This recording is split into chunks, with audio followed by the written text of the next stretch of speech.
Hi folks, Vipin here. Today we'll be talking about merchant banking. But before I start merchant banking, let me explain the minor difference between merchant banking and investment banking. Now, investment banking is a smaller division of merchant banking. Now, for example, a merchant bank which you would all be familiar with would be Goldman Sachs.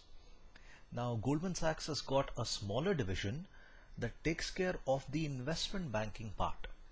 Now, what do I mean by investment banking? Investment banking means you are a person who has a large amount of money and you want to make that money into a bigger pile of money. So you approach these institutions, you tell them, I will give you a particular quantity of money. How about you double them or triple them? Now, what these investment banking institutions do is they use other people's money, invest it in the stock market using various strategies, and end up giving returns. That's what investment banking is about. In some cases as well, yes, they do use the bank's funds itself in order to get returns. But in many cases, it is mostly third-party clients whose funds they use in order to get returns. So that's what investment banking is about. Merchant banking, on the other hand, is mostly related to a combination of banking and consultancy services. Now, it provides consultancy to its clients for financial marketing, managerial and legal matters. Now, let's say, for example, this company, KTM, which is an Austrian company, has to enter into an agreement with Bajaj Group. Now, in case you're familiar with the KTM company, which is having Bajaj manufacture the bikes, this agreement between the two companies must be structured through a legal procedure. Now, you can have the services of a merchant bank draft the document here, wherein they'll talk about what will be the compensation given by KTM to Bajaj, how will Bajaj manage losses, if any, will there be any technology transfer once the contractual agreement has been fulfilled. All these things need to be drafted into a proper contract. Now, the companies can draft the contract themselves, or they can approach a merchant bank which has a consultancy division that provides these services and makes it easier for the two parties to transact. There are other things as well which they do. Like, for example, you're a company which wants to reduce its cost. You're spending a large amount of money on certain unnecessary things, and you want to know how it is that you can cut back on your spending. Now, in that case as well, a merchant bank will send across a team.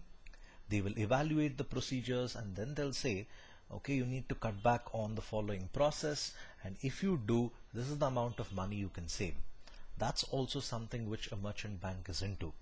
Like the definition there says, they're into banking and consultancy services as well. Banking here, you can refer to it as money related transactions. Consultancy services, like the name says, say process improvement, improving service delivery, Six Sigma quality management. Even that's something which a merchant bank is into. Now, let's look at merchant banking from the Indian point of view. Now, SEBI has defined a merchant bank as an organization that is mostly into securities and issue management. In India, when you talk about an institution as a merchant bank, it is into securities and issues management. Now, for example, when you say securities management, one of the services that come under that is something called as custodial services. Now, custodial services here means you have a large amount of money which you cannot manage on your own for various reasons. Say money, assets in general, say land, building, all that. Now, since you can't manage it on your own, you give the authority to the bank to manage it on your behalf. Now, that's what you would refer to as a custodial service. In many cases, what happens is, if you're a large shareholder in a company, you might not be physically present when the company holds a meeting. In that case, remember, every share that you have counts for a vote. So you can't really skip a meeting because you're a large shareholder. In that case, you can have a custodian attend the meeting and cast your vote even though you're not physically present there. That's what they refer to as proxy. Even that is something which is a division of securities management. The others that we will be discussing today, for this video I have kept it restricted to issue management alone, because issue management itself is a pretty lengthy topic and I don't want to spend too much of time explaining everything which a merchant bank does. So let me come to what issue management actually is. Firstly, prospectus drafting.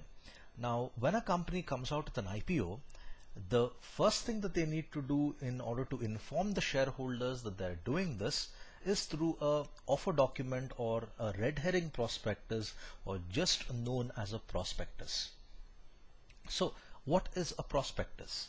A prospectus is a document which is drafted, which is given to the shareholders to invite them, the potential shareholders rather. It is given to these potential shareholders to invite them to invest their money in the company. Remember, this is just an invitation.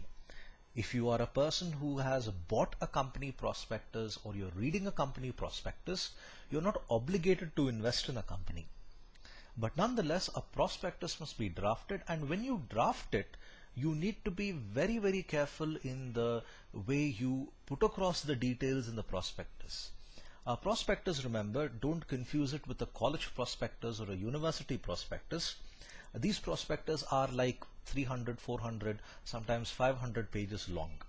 They have quite literally everything about the company history, the products that they make, the directors, what is it that the directors do, their qualification, their background, how much money the directors have in their bank accounts, is there any legal implications on the company, where are their divisions, what are the products that they are into, are there any products that didn't do very well.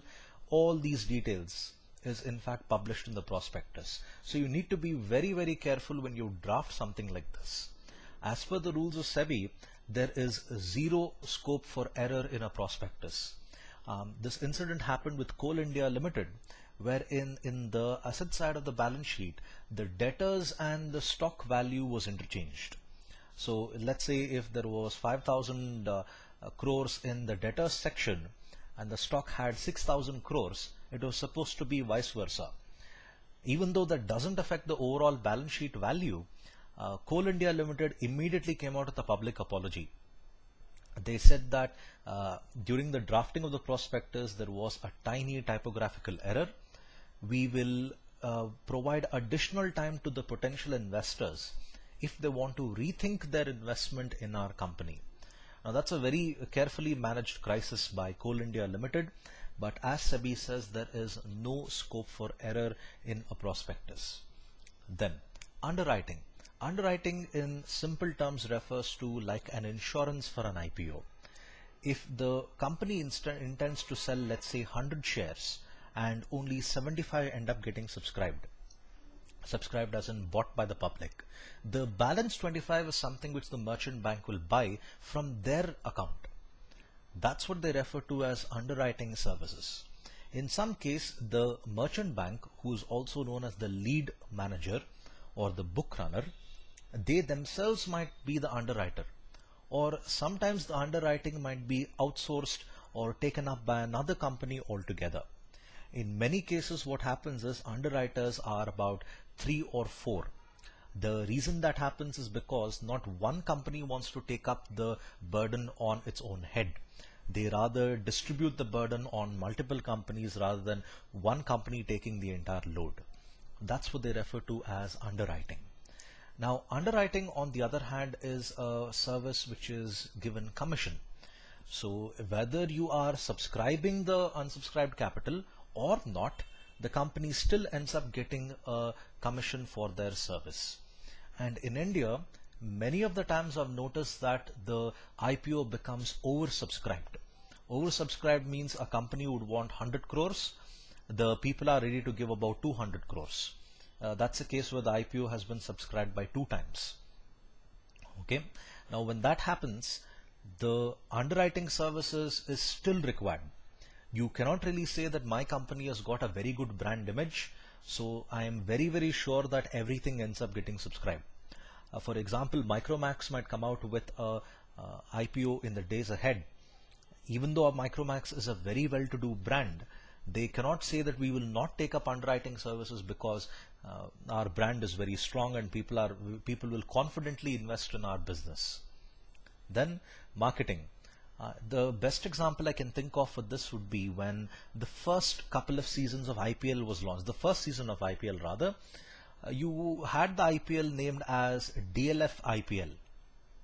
If you remember, during the advertisements they would show the draft prospectus, the company prospectus of DLF during the advertisements.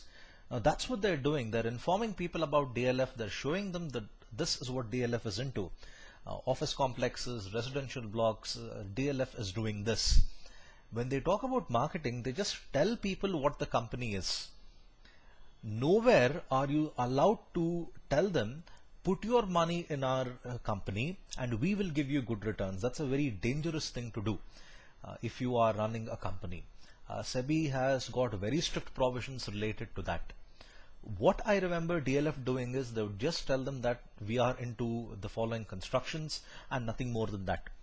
They were very, very careful in making sure that they didn't tell people that DLF is having large quantities of real estate property, so please put your money in our business. That's something which is not allowed in marketing. In the olden days, the agents of these companies would quite literally visit places where there were a lot of rich people so that they can market the shares to them and tell them that, look, this is a company, they're selling shares, please buy our shares. In fact, marketing of an IPO is also known as a dog or a pony show. The reason they call it as a dog or a pony show is because a lot of rich people would be present at these dog shows, these dog racing tracks and these horse racing tracks. So you would find a massive congregation of rich people. All you had to do is approach to them and tell them that a small company is selling shares. Are you interested to buy? And that can guarantee the investment into this company. So that's one more thing when it comes to marketing. Very important part that comes afterwards would be the accounting. Now, once people start buying the shares, this is going to, imagine this, when people buy the shares of a company, it's not just from one particular place. It's not from the metro cities. It's in fact from thousands of different locations all over India. You will have some person in some corner of Rajasthan who might be interested to buy shares. And when he gives money from his account to the company's account, definitely you should take into consideration the accounting part of that. And you can imagine this, there are thousands of people all over the country who are investing, and the various sources where the money would come from. Every little bit of cash that comes from every corner of India for this IPO must be accounted for. There is no scope of error that you would come across. I've seen students, I think in the 12th standard, do a small bit of the accounting of an IPO. The share application account, debit and credit, the share allotment account, debit and credit. That's the fundamentals, you could say, of IPO accounting. Now, once you've accounted for all the amount of cash, the cash is left in an account called as an escrow account. Now, an escrow account is a type of account that has got a particular purpose. Let's say if you want to create an escrow account for your son, you can say that whatever savings I'm going to dump in the escrow account should not be given to my kid unless and until I've turned 60. So even though, let's say I'm right now 27 and I've created an escrow account for my kid, let's say I happen to kick the bucket by I'm 30. Even though I've kicked the bucket at 30, that account cannot open till I'm 60. An escrow account is a type of account where you put across a condition. In an IPO, what they do is, until the total amount of funds which is supposed to come for that IPO has been fulfilled in that account, you cannot withdraw the funds. The largest IPO in India was Coal India Limited, where close to 15,000 crores was taken up by this IPO. Let's say Coal India Limited has received 10,000 or 11,000 crores. Until the entire amount of 15 has come into their account, they cannot touch the remaining funds. That's what they mean by an escrow account. Then comes the even more challenging part. The merchant banker services don't end here. Now, Coal India Limited has received all the amount which they were supposed to, and what are they going to do with this? The purpose of the funds would already be mentioned in the prospectus. Now the merchant bank should make sure that whatever funds they're getting from the people is going to be utilized for the requirements that has been put across in the prospectus. This is one of the most challenging things of a merchant banker when it comes to post-IPO management. That is, once the fund has been received, what is it that you're going to do with it? That's something which the merchant banker must take care of as well. Now, with this said, these are some of the things what a merchant banker is into. In India, we can refer to mostly as issue management and securities management. With this said, I hope you like this video.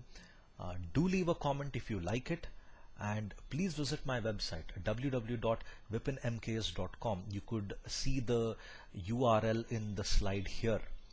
So please visit my website. There are a lot of articles related to management, finance, general articles as well. Do read them and do subscribe to my videos as well. Thank you for your time. Have a nice day.